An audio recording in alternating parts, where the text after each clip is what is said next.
over here, and not to judge it. So,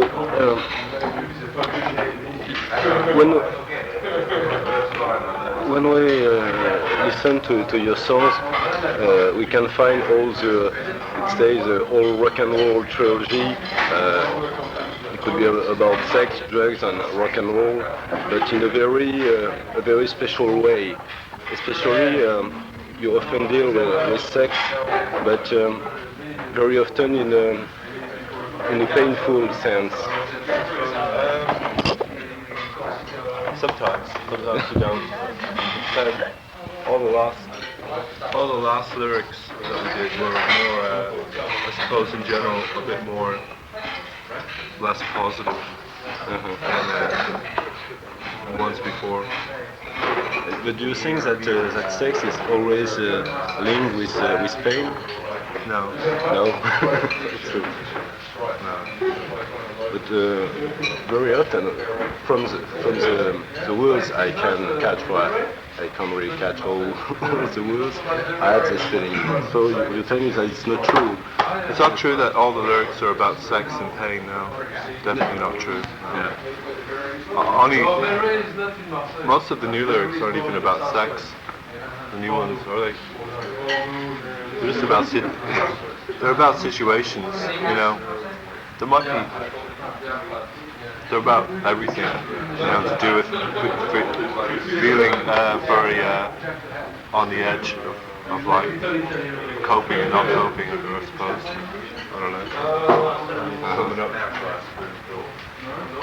I just need some milk. Yeah.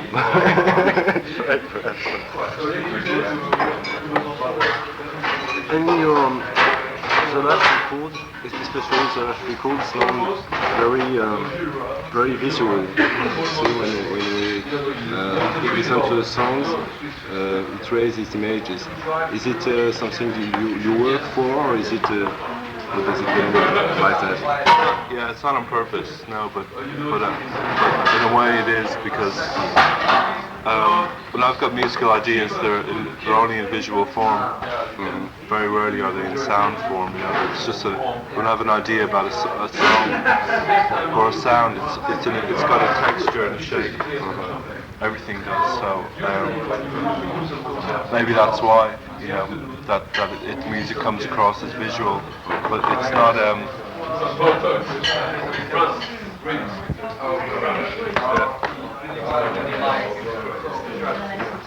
But it's not like we're trying to. I have a scene, like some scene, and I'm trying to make the music to match the scene. It's just I've got music in my head which happens to be visual music. You know what I mean? There's no. It's very very abstract. But it seems that a lot of people, when they listen to it, they can have their own visual imagery in their head. That it's the music is like is a kind of like basically it's a bit like you can nearly say it's like a canvas that people paint their own ideas about what they're hearing onto it. You know, it's not the whole point of what we're doing is that there's a lot of opportunity for people to put their own interpretation on it.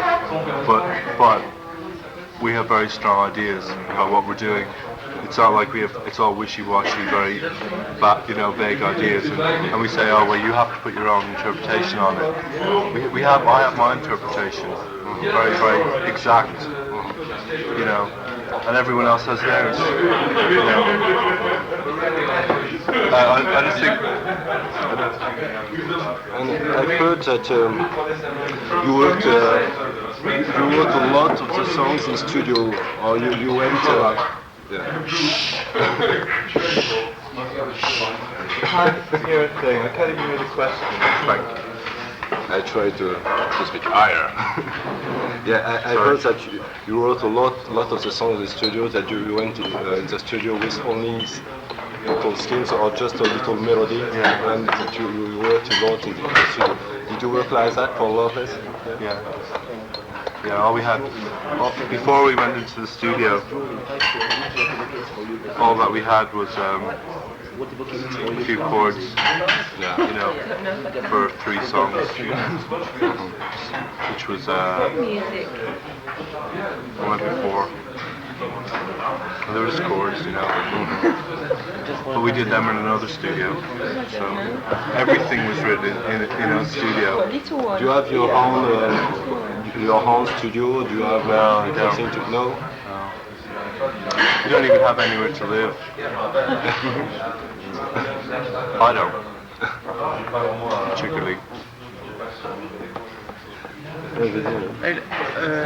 About Loveless, could we say that it's a soundtrack for the 90s for you? You could say that. Yeah. For example, we could say that New Order, The Cure could be the soundtrack for the 80s. Guy Chadwick said that. Could we say that at the starting of the 90s, Loveless would be like a return for the future for bands? I don't know. Because Did you work for this, or was it in temporary? No, yeah, I didn't work for it, no, because I don't agree with it. Because for me, the soundtrack of the 80s are like different great records, like the Junkyard by the Birthday Party was a very important record in the 80s, but that's got nothing to do with The Cure or New Order. Do you know what I mean? It's more like The Cure and New Order were the supergroups of the alternative bands in the 80s. It was They were the big band. of Guy Chadwick. It's a guy. It's his view of the world. So that's why House of Love sound like House of Love. We sound like us. And what's your opinion? My opinion is, I think what The Cure and New Order did was really good. Because we were really into The Cure and New Order, especially in the early 80s. They were really important bands, but so were the Birthday Party, you know, just as important, just as influential. And it's just that The Cure and New Order were the biggest bands. And after Isn't Anything, you said that you wanted to record your new LP faster. You didn't want to lose any spontaneity. But Loveless during 2 years on studio. What's this paradox? Very paradoxal. Yeah, we wanted to work spontaneously, so we took a long time. Yeah. It's true, because what I mean by that is, if you want to work spontaneously, the only way you can do that is if you're in a situation where you hear something and you can just do it quickly. And we were very rare. It was only occasionally that we were in that position. So if we would go into a studio and we'd be there for like 2 days, and after 2 days of a new studio, we would go, it's not working. We can't do anything good here, so we'll only do something like we'll get a new bass drum sample, or we'll do we'll do more sort of labor type work, and then we wait till we're in a good studio before we do the more creative stuff. And we were only in a few good studios, so that's why we took a long time, because we hardly ever did any good work. And for Isn't Anything, how long time did you stay in studio? For Isn't Anything, how long time did you stay? For Isn't Anything? Yeah. 7 weeks. 7 weeks together. Everything. And what's your opinion about 7 weeks and 2 years? What experience do you expect? I'd rather do it in 4 months. And 4 months sounds good, sir. Now you use more and more samplers. On the last on Loveless, we can listen to some samplers. Is it something you want to use more and more? Is it something that just a tool? Or is it? It's just a tool, yeah. It's just a way of getting up mental ideas across very easily without having to play it. You know, it's more of a link between your brain and other people's ears. You know, it's because sometimes hands and musicians get in the way of what's in your head. You know, and like a lot of music is limited by how fast people can play parts. Like when you hear some stuff on samplers, it's impossible for a human to play that. You know, it's too strange, it's too fucked up, but it's not impossible for a human to imagine it. So why not make music that you can imagine in your head? That's why they're good for that. They can they give you more scope to.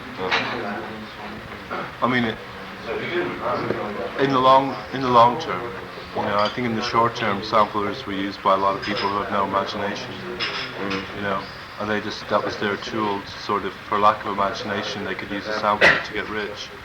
But I think in the long term, I think people who will use samplers a lot will be people with a great imagination, you know. People won't want to hear. Technology is still really quite basic. Very basic. Computers take a long time to get anything out. If you actually do things with, live with guitars, drums, and bass, it's very instant. If you're doing something on a computer, it just takes a lot of work to actually get with any kind of form to come out of it. It's too slow. Samplers and computers are too slow.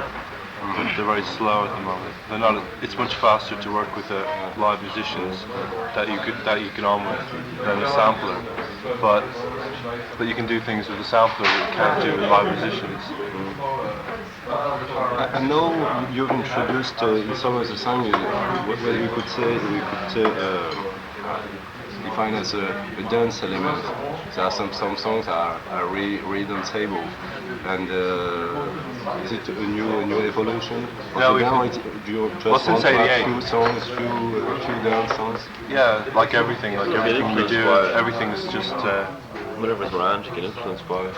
And something good here, we're really influenced by Della Soul when they came out. Some of the house music we heard was really good, and that's just an influence. You can't deny the influences. Then you say, well, that's all. We're only about this, and not about everything else. You kind of throw away influence, things you're really into, and don't, pursue what you're into. Then you're limiting yourself. Yes, about that point, you worked with a DJ. Andy Weatherall, yeah. Many mix of songs. Yeah. Was there a collaboration with you? He worked alone? Well, we were there when he did it. How was it?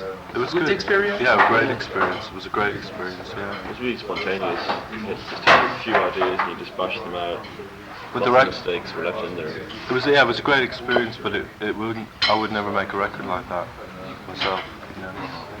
It's like it's much too cliched, but it's a good dance record. A lot of good dance records are really cliched.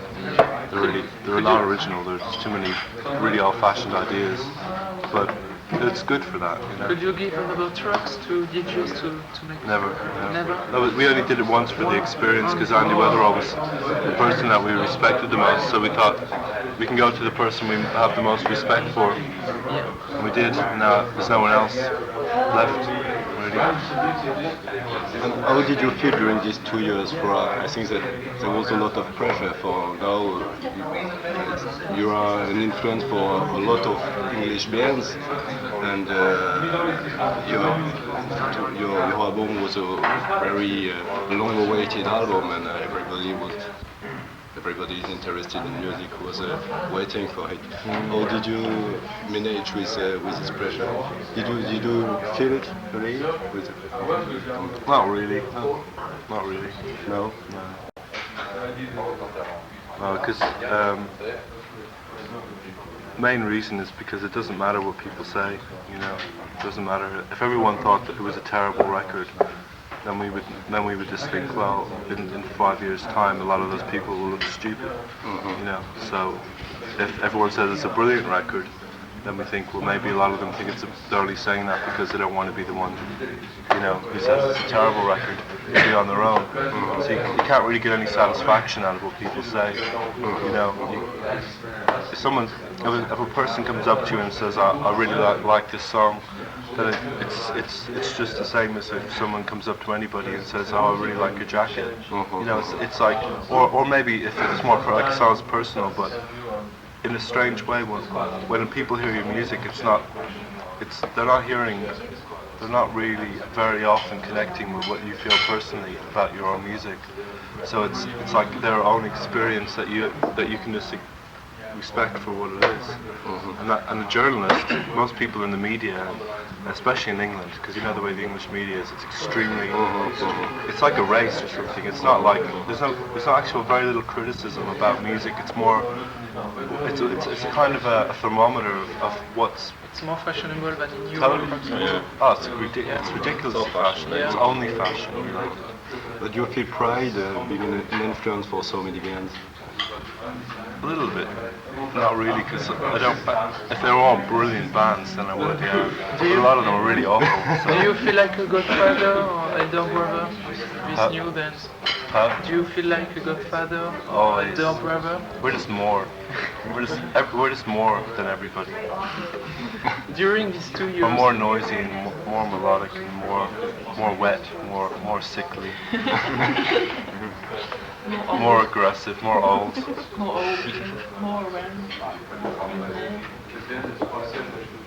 During these 2 years, were you afraid about the band? Were you afraid to make a split with the group because you didn't succeed to finish some terrible records that you said? Once, did you think that you will split the band because you didn't succeed to finish this record? No, I never had that feeling any more in the middle than I did at the very first week. Do you know what I mean? Yeah. Like, so, because it took a long time didn't make me think, oh, it wasn't an issue. Like that feeling, any negative feelings existed from the very first week. The first few weeks were the worst, nearly, actually. And, yeah, for various reasons. And so from then on it was just this case of being determined to finish it. And time didn't matter anymore. Especially because the world changed. You know, like the Gulf War and stuff made it seem really silly. You know, like an album isn't important, you know, compared to the world. So silly. And what happens does all that happened in the world during these 2 years affect your music? In a way, maybe, yeah. In a way, it made us less self sort of contained in a way of. It's hard to explain, but it's like maybe lyrically it did. You know.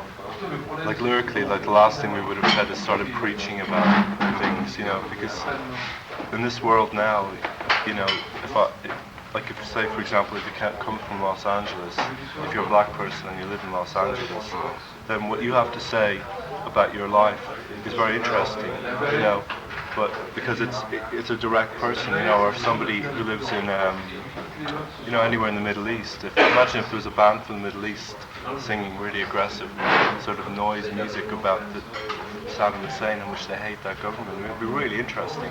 It's not that interesting hearing about like me, who can travel all over the world to see things. I can observe everything, but you know, the worst thing about my life is living just being in Britain or something. It's like it's not that bad, you know what I mean, compared to other people. And I kind of look at people like that, and I just think, yeah, they have a bad life, you know, and I don't have a bad life compared to them. And so anything I have to say about life is, like, what can I say that's going to be more effective? It's hard to explain. Like, you can only say things that mean something to you, and those things often don't really reflect your surroundings unless you've got a good reason. Like I would. I think if I was a black person from Los Angeles, I'd probably be in a band more extreme than NWA. Probably. I have a feeling I would, you know. I'd probably be in jail. You know, because I get angry really easily about things, you know. But the life I lead, it's a bit vague, you know. But I feel angry about a lot of things. It's like the way the world is at the moment. I feel like I nearly feel like the only way to express the feeling is through all the music, not through lyrics, but just through all the music. The whole sound of the music, it sort of has that sort of. It's like the way the world is, as if it's like it's kind of confused, but you think that you can nearly go through it and get it clear again, but you can't. You can never find the right. There's no comfortable way of thinking anymore. It's nearly impossible to go into the country and say, I'm just going to forget about everything now. I'm going to live in the country, and because there's nuclear weapons everywhere. There's no escape from reality anymore. You've got nuclear fallout everywhere. But could you write on social or political problems? Could you write about this? Could you make lyrics about social or political problems? Yeah, but all I could do is I could comment on them in a way that would be very, very detached. Yeah. Because I don't personally, I can, like for example, you know, if you live in a situation where you can live anywhere, you know, I can live anywhere in America or anywhere in Europe, and I've got a lot of freedom. And if I can't kind of complain about, I can't convincingly complain about living on a housing estate in Britain, because I don't have to. You know what I mean? I don't have to, so like, how can I complain about it? You know, I have a choice, you know. And but I do feel angry still. I do have that feeling, and the music reflects that feeling. The sound of the music, not what I say, because nothing. It's a feeling I have. It's not words. Do you understand? I watch television like everybody else. I can read the papers like everybody else, but that's it. I'm only the same. I have no more opinion. I've got nothing to add. You know, just my viewpoint. And I think the best way to put that feeling is through all the music, the sound of the music, the way it's hard, you know, the way it sounds. That, to me, that describes the feeling much better than any words could. You know. You work. You have a special sound. We know that you work with your sound, and we also know that there often are, what we could say, hidden tracks in the records. But are they hidden messages? Huh? Are they hidden messages? Hidden words or hidden things like that? No. Subliminal thing. No. But there is. Huh? There's lots of things that you can't hear properly, and you never will hear properly. That are very clear, but they're so quiet that you can only ever get glimpses of them, and you're like, you kind of listen and you think, is it there or not? But it really is. There's lots and lots and lots of things, lots of little parts, and there's no backwards vocals about killing your family. But you still want to have this I don't know the right word, this interaction between the fuzzy guitars, to have things that aren't really played, that from the interaction we listen new melodies.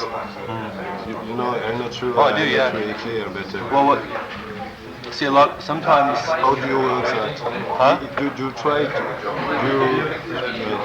to work this kind of thing? Yeah. These interactions. Yeah, sort of. Yeah. But yeah, well, I mean, we don't try and do it. That's not the whole point of doing what we're doing. But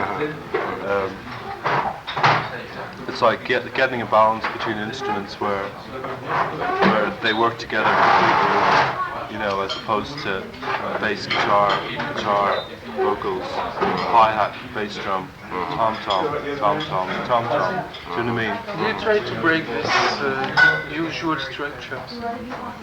Well, we do. Yeah. We just do, because it's easy. It's easy to go against the norm. You seem to be like a searcher in his laboratory when you're in studio, no? Not really. No.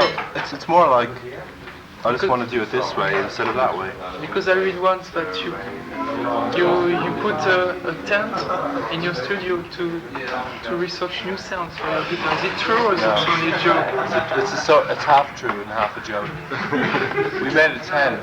Yeah, we did make a tent. But that's because we're in the studio with the wall just like this, with a very thin wall, and you hear that sound, you know, kind of ambient, horrible sound.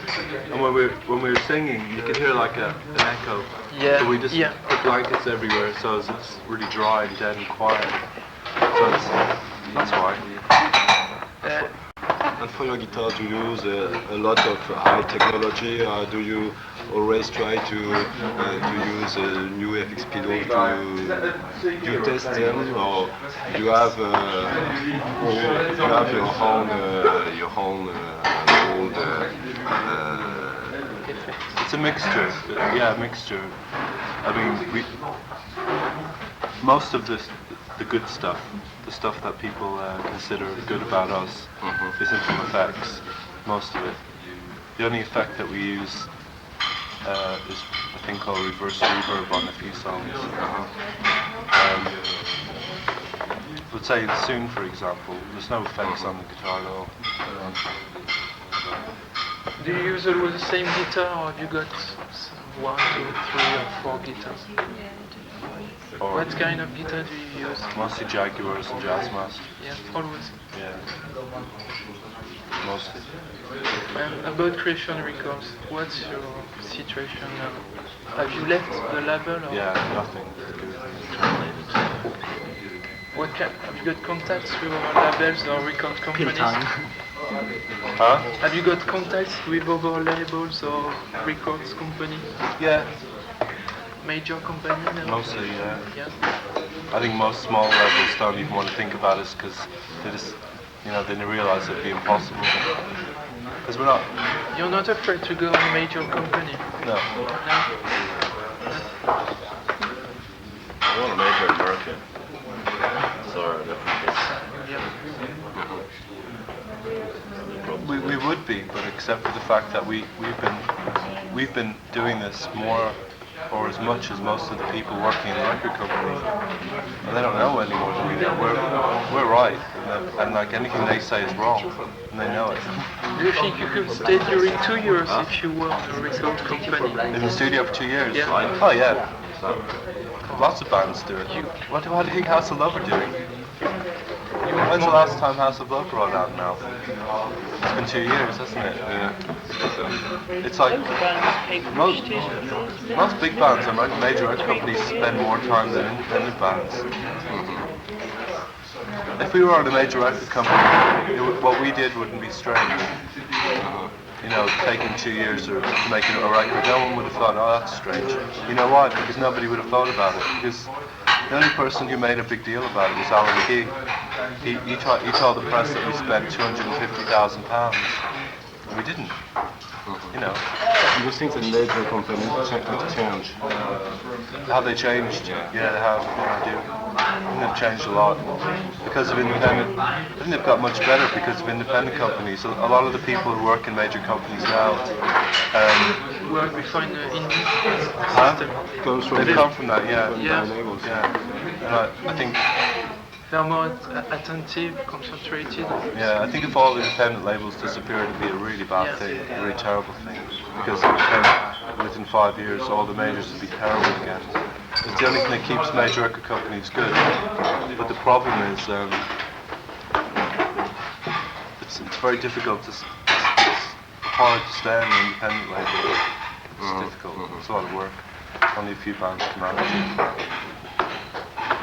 How did you live this vote in England? Huh? How did you live this vote in England for tourism? Qu'est-ce qu'on dit élection? Elections. Oh yeah. Was it a big surprise for a lot of people thought that Labour would win. Well, apparently in the last 2 days, Labour lost 13% of their votes in the last 2 days because they were too overconfident. They acted like they won, and everyone thought. A lot of people who were they weren't sure thought, oh, I don't really like that. They didn't like the way Labour seemed very overconfident. They didn't like that image. And the media reacted very that as well. So a lot of it was to do with the way the media pushed it that Labour had won. Right. but nothing would surprise me in England. It was disappointing. It's disappointing, but it's not surprising. I had right up to the end. I kept thinking they're going to lose, and then they did. Last question for I think that you have to leave. I've read something about your audition for the band. It was quite a strange story. Is it true that you went to the wrong place? Yeah. Yes, the story is true. Yeah, it's true. To a transvestite Yeah, well, it seemed like a joke, but... No, it was true, because I could hear the music coming out and it was the right number, it was a shop. And you had to go in, there were 3 doors, you had to go in a different door, and I went in the door to the shop and I swear, my bloody Valentine. And you say, I come for my bloody Valentine. I come for the audition for my bloody Valentine, Yeah. Do it. And if you want. So, thanks for, so you have to do it. Yeah, It was fine.